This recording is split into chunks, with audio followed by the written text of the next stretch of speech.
Why should you watch this movie? Because this isn't just a movie about a genius child.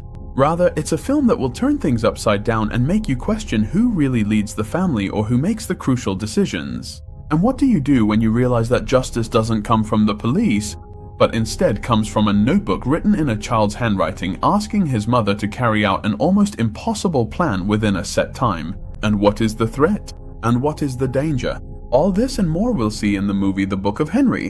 The story begins with a boy named Henry, an 11-year-old genius. But he acts like an adult, taking care of the family's finances. He's the one who plans the investments and also looks after his younger brother, Peter. When they arrive at school, Henry goes to his English class. But the teacher asks every student to come up and talk about their dream. When it's Henry's turn, he tells his friends, "Maybe my ambition is simple, but all I wish for is to take responsibility and look after my mom, Susan, and my little brother Peter, because they mean everything to me."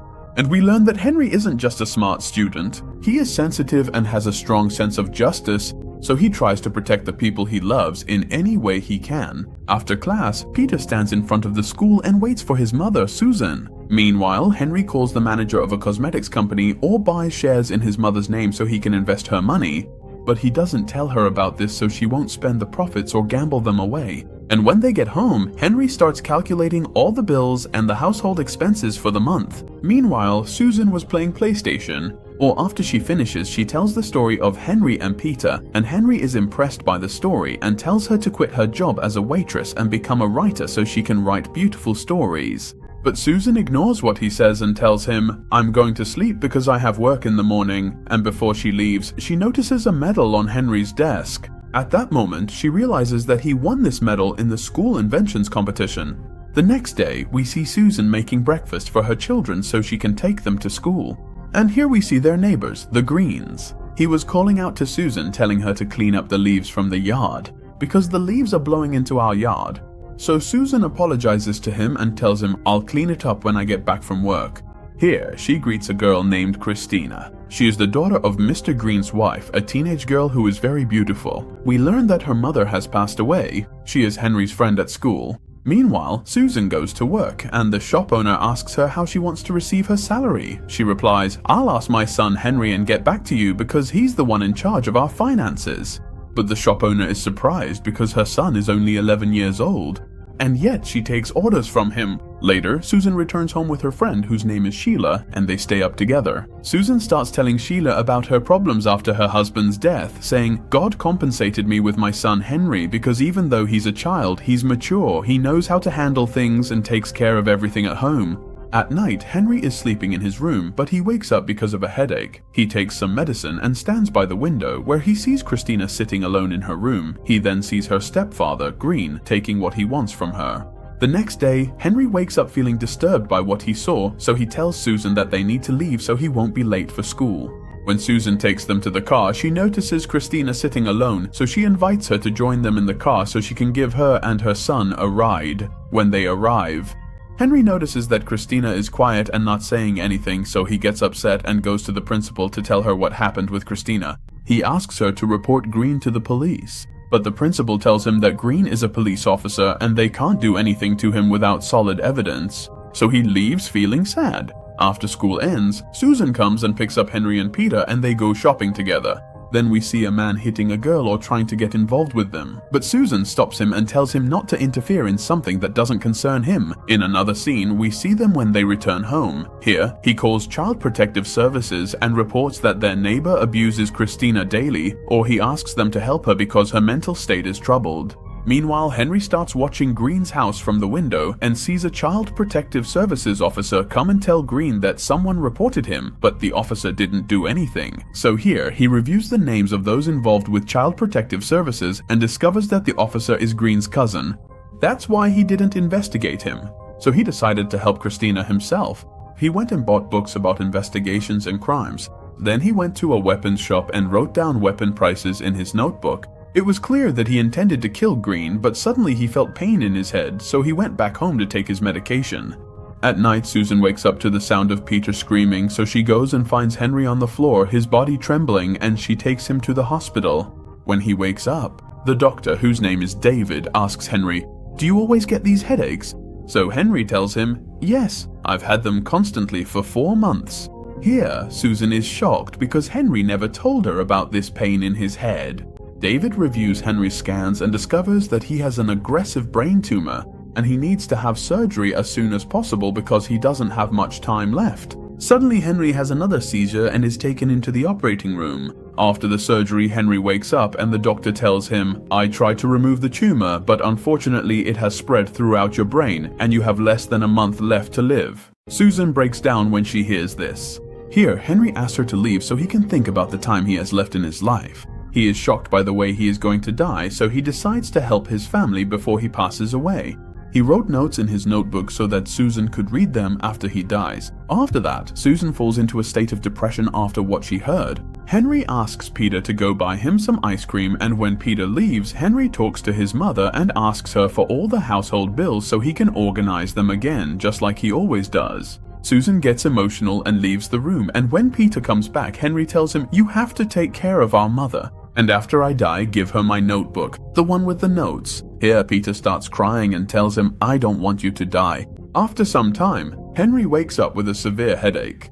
He walks toward the window, and Susan comes in and tries to help him. But unfortunately, Henry dies a few days later, and the whole house was filled with sadness. Peter is deeply affected by the loss of his brother, so Christina takes him home.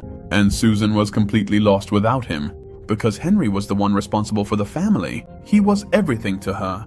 After a while, Susan tried to overcome her grief, so she went back to work. But the shop owner surprises her and tells her that Henry sent him a letter before he died, saying, I don't want my mother to work because I want her to rest and write stories, since she will be able to succeed in writing stories. Susan is even more shocked when she finds out that Henry invested her money in the stock market and managed to save more than $700,000, which he left in her bank account. At the same time, Peter returns home and finds Henry's notebook. He remembers when Henry told him to give the notebook to his mother after he died, so Peter opens the notebook, reads it, and is shocked. He runs quickly to Susan and tells her that Henry wanted to kill Glenn because he was abusing Christina. He also tells her that Henry told him he should give her the notebook after he died.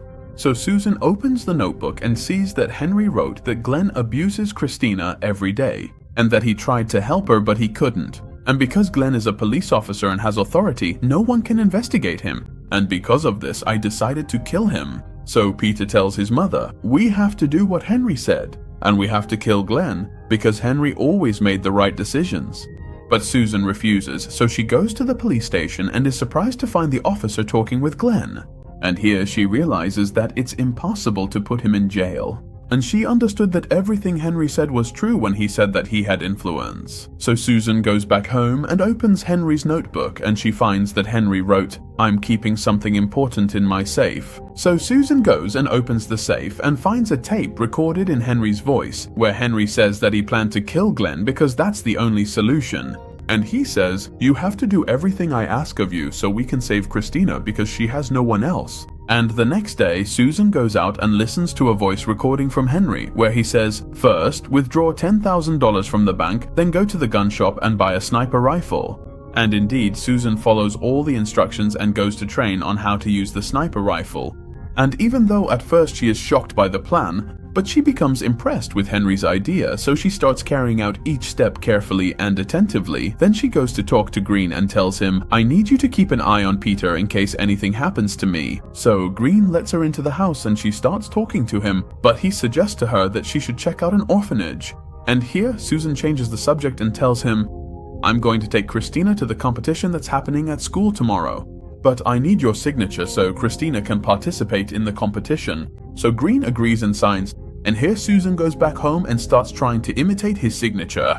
And we find out that this is part of Henry's plan to have her forge the guardianship signature for Christina. Then Peter comes in and asks Susan, why are you still up? You always go to bed early. Susan doesn't tell him the truth and she takes him to his room so he can sleep. He tells her, I participated in the school competition and I'm going to give a performance. The next day, Susan continues listening to Henry's plan. She decides to kill Green, so she gets herself ready and takes Peter and Christina to school and they go to the competition. Then Dr. David arrives and tells her that it was Peter who called him and told him to come. After that, the competition begins. Susan sets her watch to the time when the performance will end. She goes back home and takes the sniper rifle. She gets ready to kill Green. We find out that Susan set a trap for Green. She set up a recording device to play a whistle sound to lure him out, and indeed Green comes out of the house. Susan was about to shoot him, but then she sees pictures of Henry as a child, so she hesitates.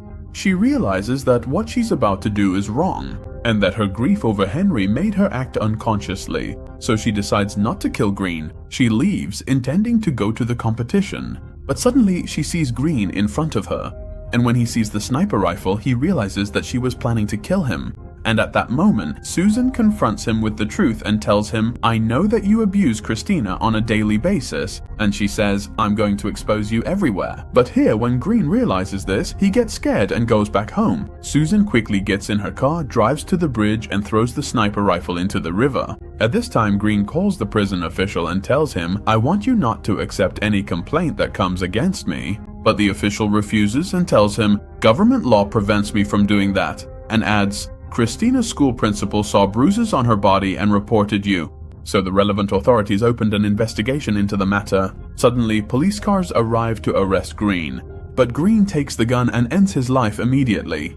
At the same time, we see Peter still talking about his stage show, saying, "I'm going to bring my brother Henry back to life." He opens a box and takes out some ice. The audience is amazed, and we learn that this trick was taught to Peter by Henry. At this moment, Susan arrives and watches her son's performance, and she was very proud of him. She also felt relieved because she hadn't committed a crime. After the competition ended, the police informed Christina that Green had ended his life immediately. Christina was happy because she was finally free from the injustice she suffered with Green. A few days later, Susan adopted Christina, and Christina was able to overcome her sadness. As for Henry's mother, she decided to fulfill Henry's will and write children's stories just as he wanted. But Henry's memory lives on with them, and even though she wasn't convinced by the stories she wrote, writing those stories made her famous. And with that, the film ends with legendary scenes.